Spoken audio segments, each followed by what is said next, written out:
Hi students, I'm going to use this video to try to answer some of the questions that I'm getting from a lot of you at the last minute about the marketing plan.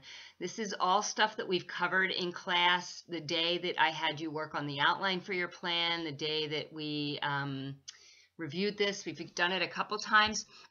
Let me just say that in general, one of the things that you really need to learn to do from this class and other classes is learn how to take audio instruction. For the rest of your lives, you're going to sit in meetings with bosses that are going to give you feedback about something that they want you to do or finish for them without any written instructions. I've given you some in writing on your syllabus. We've outlined this in class numerous times. So just use this as a good reminder that when you're learning about assignment, when you work on something, you've got to really ask clarifying questions and make sure you understand what's expected of you before it comes down to the wire like this. So with that said, let me talk about what I'm looking for. Remember, your minimum word length is 3,500 words, and the outline that is in the back of Chapter 2 is the basic bones or framework for your plan. How long each section is or how short it is going to be different in everybody's plan because you're all writing about a different project. There's no standard right answer for this.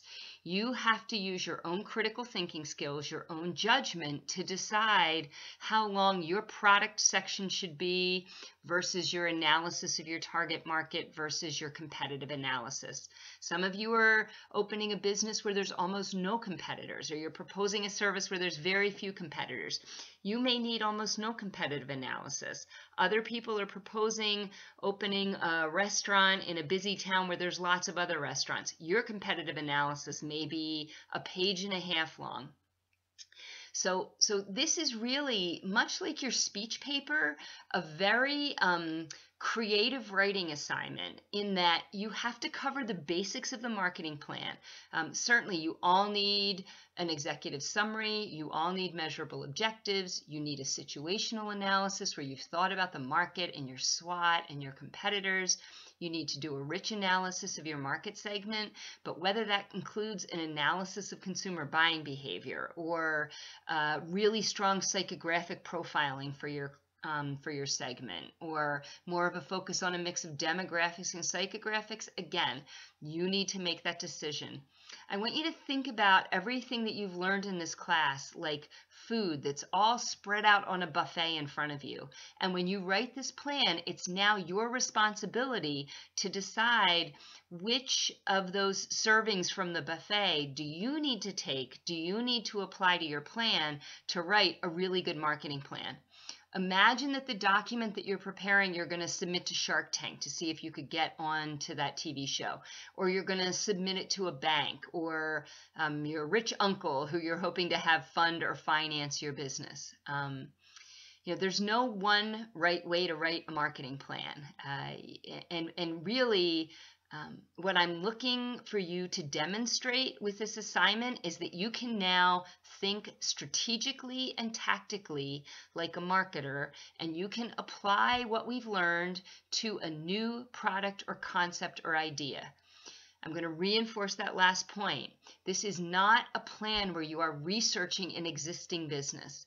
This is where you are proposing a whole new idea, concept, business line for a product or service. A couple of you have come to me about wanting to do projects where you expand to a new market segment. You do a line extension to reach a new segment. I'm okay with that as long as the product that you are proposing really is a pretty significant move away from what the business is doing. So you couldn't write your paper about a new kind of sneaker that Nike's going to produce. That's not new enough. But if you were going to write a whole new plan for how Nike's going to go into baby clothes and make baby shoes, that's potentially different enough from what Nike's doing now that you could do that. Or if Nike was going to create a whole new line of para-Olympic gear for disabled athletes, that would be different enough. But it has to be something where you show me that you're thinking about all the ways that we talked about product generation, new product concepts or new service concepts. It would really have to take that to another level. Okay, so I feel like hopefully this has covered enough of the basics of what I'm looking for. Please really use your creative thinking skills. You cannot look at the plan and the model. It's why I don't post sample plans. I used to post sample plans up, and all students would do is delete out the content of the plans and write what their answer was in it. That isn't a creative thinking exercise to me. That's just copying a format from something else, and that's not what this assignment is about.